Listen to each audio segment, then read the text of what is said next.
Section 1. You will hear a conversation about different options for travelling to France.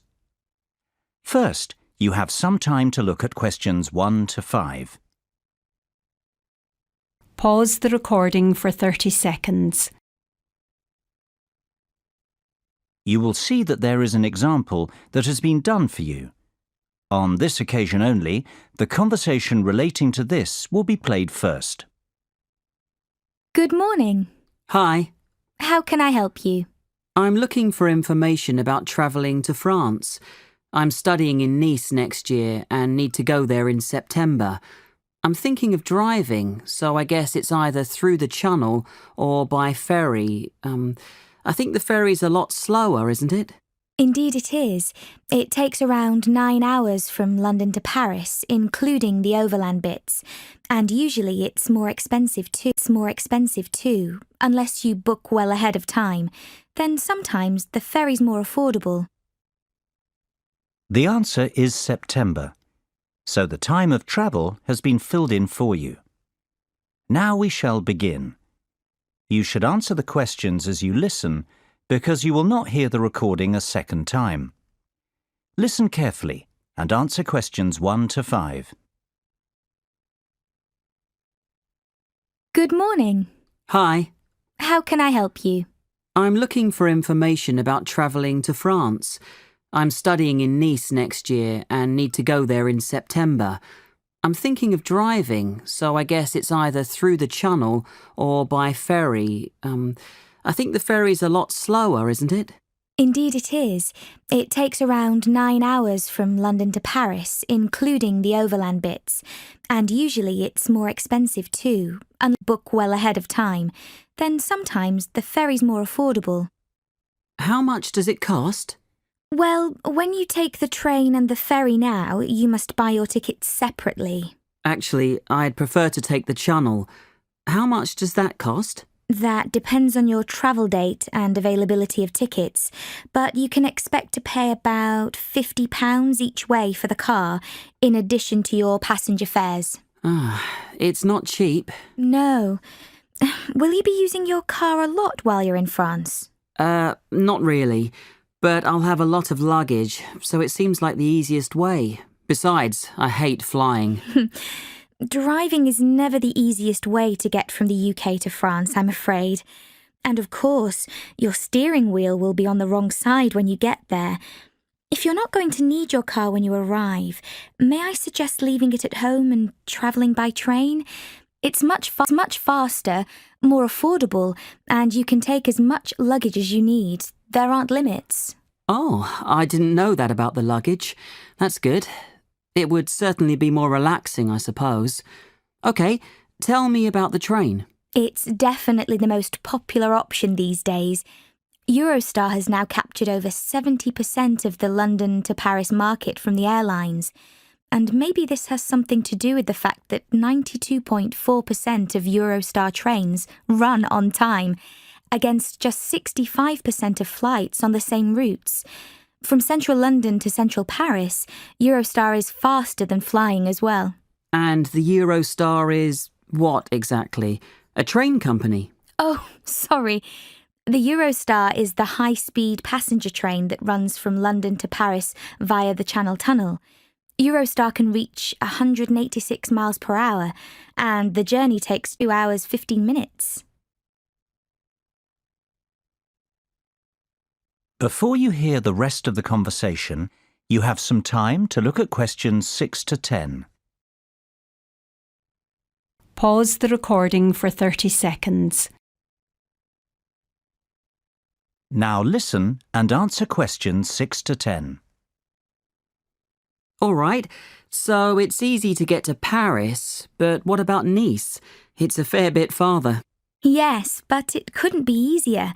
There are 2 main options. You can leave London at 7:27 in the morning, then transfer in Paris to catch the TGV train at 11:46, which takes about 5.5 hours, and be in Nice in time for an evening meal. Or you can take any Eurostar to Paris in time to catch the 22:25 from Paris, which arrives in Nice at 8:54. It's a longer journey, but many people prefer the convenience of travelling overnight. Yes, that appeals to me. About how much does the overnight journey cost? The example I've pulled up on the computer now costs £135 return, but sometimes it's lower, as low as £97. I'll write down a couple of website addresses for you, and you can search for various times and fares on your own. Thanks, that's great. Oh, one more thing. I'll need a single fare because I won't be returning for a while. Is that going to be more expensive? No, don't worry. Singles are approximately half of the return fare, though this wasn't true several years ago, when it wasn't uncommon for a return to be cheaper than a single. Okay, this sounds good. But what about flying? Is that an option? If you aren't going to opt for taking the train, flying is another good option. While it's the fastest way to travel from London to Paris, you can actually save time by opting to fly from London to the south of France. I guess there's an airport in Nice, isn't there? Yes, the Nice Côte d'Azur airport. It's about 7 kilometres from the centre of Nice. Since it's the third most important airport in France, after Charles de Gaulle and Orly in Paris, there's no shortage of flights. Oh. Do you know exactly how long it takes? 2 hours. That's quick. Yes, but you need to consider that you'll lose time checking in and waiting to collect luggage and such. And of course, there's a baggage allowance. True. All right. Thanks very much for your help. I've got a lot to think about now. No problem at all. Feel free to come back if you have more questions. That is the end of section 1. You now have half a minute to check your answers. Pause the recording for 30 seconds. Now turn to section 2. 2. You will now hear a guide talking about an architectural development in the city of Birmingham. First, you have some time to look at questions 11 to 15. Pause the recording for 30 seconds. Now listen carefully and answer questions 11 to 15. Good morning, ladies and gentlemen. Thanks for joining me on our monthly excursion to visit new architectural and city planning developments in our city of Birmingham. Today, as you can see, we're here at the development site of The Cube, and its construction is well underway. Indeed, the year ahead will be an exciting year for Birmingham Development Company and its construction arm, Buildability, as the construction of The Cube, the most spectacular building in Birmingham, continues at speed. This new building, valued at over £100 million, has been designed by the internationally renowned architects Make. Their design team, led by Ken Shuttleworth, has created a 17-storey cube aimed at providing a spectacular contrast to the increasing number of towers appearing on the Birmingham cityscape. The complex 142-week building programme that will transform the Birmingham skyline upon its completion is currently over halfway through its development. The building will continue to rise over the coming year, with each floor taking 2 to 3 weeks to complete. As you can see to your right, the first shipment of the special gold anodised cladding that will adorn the cube has now arrived on site, and from February, the glistening golden exterior will begin to be installed, bringing the unique building to life. Late summer will see the topping out of the concrete frame of the cube structure, with the intricate metallic fretwork screen beginning to take shape in the early autumn. Before you hear the rest of the talk, you have some time to look at questions 16 to 20. Pause the recording for 30 seconds. Now listen and answer questions 16 to 20. What has been accomplished to date in the city's regeneration has been nothing short of amazing. Yet we hope to set a new benchmark for developments in Birmingham. The cube will bring forward a new standard of architecture and a building which will not only be Birmingham's most striking waterside location, but also one which is identifiable around the world. The cube breaks all the boundaries of what has been achieved in Birmingham so far. The finished cube will be a mixed-use building. It will house the city's first rooftop restaurant with panoramic views, whilst a boutique hotel and residential apartments below will feature internal views over the twisting atrium. Further down, high-specification Grade A office space is planned, with more exclusive retail and waterside restaurants at the base. The mailbox has already raised the bar in the quality and calibre of our architecture, and the retail offerings, worldwide brand names, and stylish restaurants have given Birmingham a contemporary profile, rivaling the capitals of Europe. From the outset, the Cube's design team sought to create a new landmark building for Birmingham, which fits into its context and which draws people in. Lined with coloured glass and with an exterior clad in shimmering metal fretwork, the Cube has visible links to Birmingham's heritage in engineering and jewellery manufacture. It was essential that the building created a strong visual presence, immediately identifiable as a gateway to the canal and city centre area to the north. Our city is a city of the future, and as a futuristic building with phenomenal foresight in style and design, the Cube is indicative of our plans in how we see Birmingham developing. The Cube will help to elevate us onto a global stage. Now, let's go and have a look at the progress of the entrance gateway. That is the end of section 2. You now have half a minute to check your answers. Pause the recording for 30 seconds. Now turn to section 3.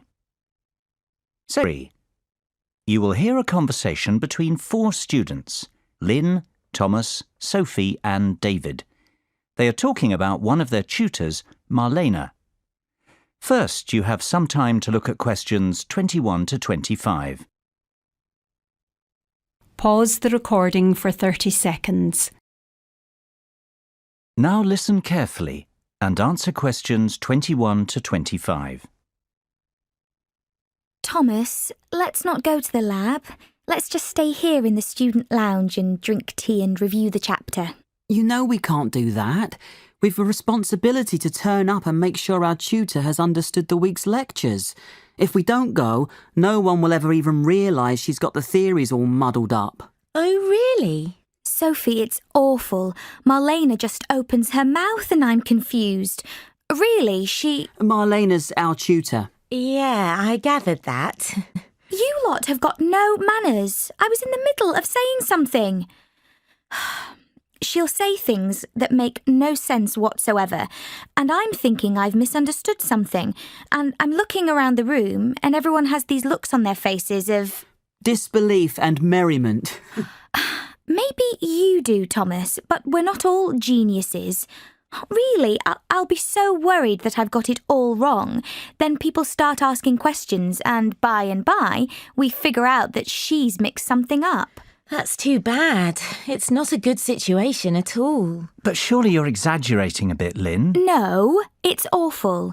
I don't know how she got through her undergraduate studies, much less got accepted as a postgrad here. You'd think our professor would have some idea about her abilities.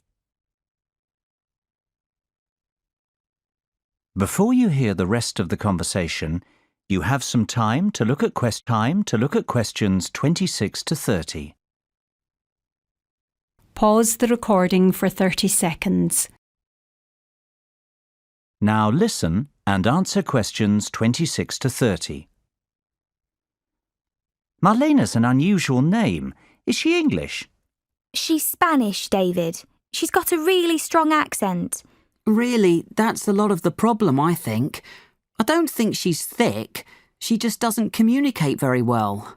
I'm not sure she understands us completely, especially when someone's joking around. And we do tease her a bit, I must admit. What a nightmare. I'd hate to have you in my class if I was a tutor, Tom.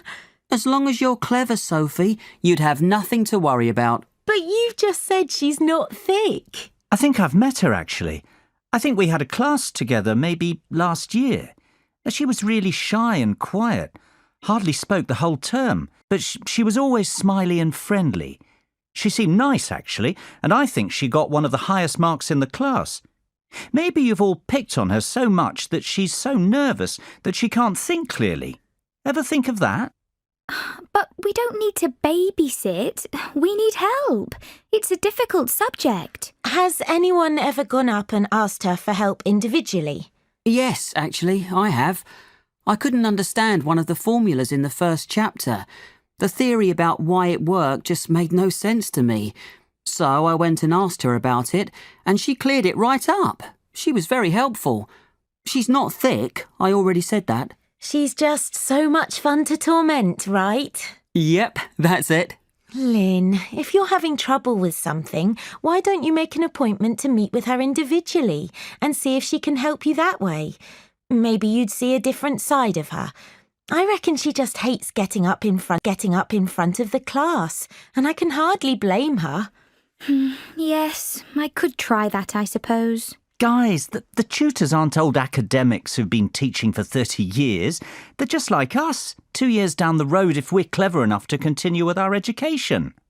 I know I'd be mortified to get up in front of you lot, and I don't think I'll feel that differently in a couple of years' time. You know, we're far more experienced as students than they are as teachers. You're right, David.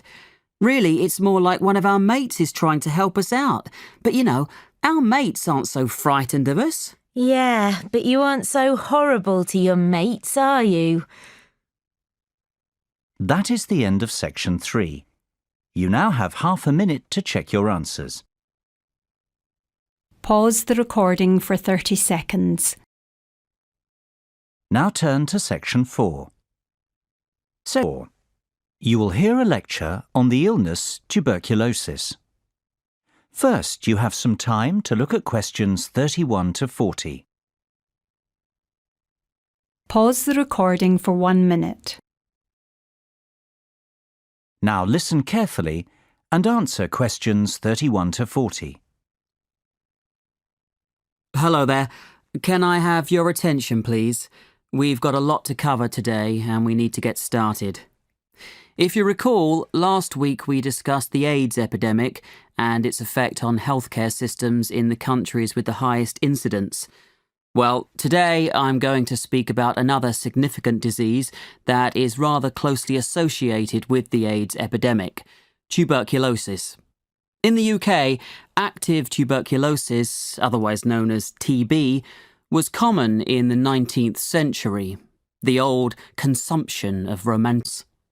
Since then, better living conditions, better nutrition, immunisation and effective treatments in the 20th century have all combined to make TB uncommon in the UK today. However, TB is still common in developing countries and parts of Eastern Europe. It causes more deaths worldwide than any other infectious disease, about 3 million per year. This is a tragic statistic, since TB is now generally a curable disease. Overall, 1/3 of the world's population is currently infected with the bacteria that cause TB. However, people infected with TB bacilli will not necessarily become sick with the disease. The immune system walls off the TB bacilli, which, protected by a thick waxy coat, can lie dormant for years. It's estimated that 5 to 10% of people who are infected with TB bacilli, but who are not infected with HIV, become sick or infectious at some time during their life. Left untreated, each person with active TB disease will infect on average between 10 and 15 people every year. There are certain risk factors that make certain people more likely to become ill with TB.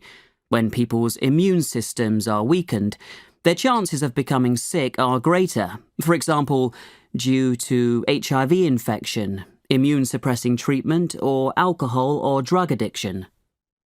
Age is also a factor, with babies, young children, and the elderly being most susceptible. In addition, poor nutrition and lack of vitamin D are linked to TB. Finally, TB is more common in certain environments, such as among homeless people, among prisoners, in large cities, and in more impoverished areas. Until 50 years ago, there were no medicines to cure TB. Finding medicines to cure TB was a tremendous breakthrough. But now, strains that are resistant to a single drug have been documented in every country surveyed. What's more, strains of TB resistant to all major anti-TB drugs have emerged. Drug-resistant TB is caused by inconsistent or partial treatment, when patients do not take all their medicines regularly for the required period, because they start to feel better, because doctors and health workers prescribe the wrong treatment regimens, or because the drug supply is unreliable. A particularly dangerous form of drug-resistant TB is multi-drug-resistant TB, abbreviated as MDR-TB, which is defined as the disease caused by TB bacilli resistant to at least the two most powerful anti-TB drugs. Rates of MDR-TB are high in some countries, especially in the former Soviet Union, and threaten TB control efforts. While drug-resistant TB is generally treatable, it requires extensive chemotherapy, up to 2 years of treatment, with second-line anti-TB drugs. These second-line drugs are more costly than first-line drugs and produce adverse drug reactions that are more severe, though still manageable. The recent emergence of extensively drug-resistant TB, called XDR-TB, particularly in settings where many TB patients are also infected with HIV, poses a serious threat to TB control, and confirms the urgent need to strengthen basic TB control and to apply the new WHO guidelines for the management of drug-resistant TB. That is the end of section 4. You now have half a minute to check your answers. Pause the recording for 30 seconds. That is the end of the listening test. In the Ielts test, you would now have 10 minutes to transfer your answers to the listening answer sheet.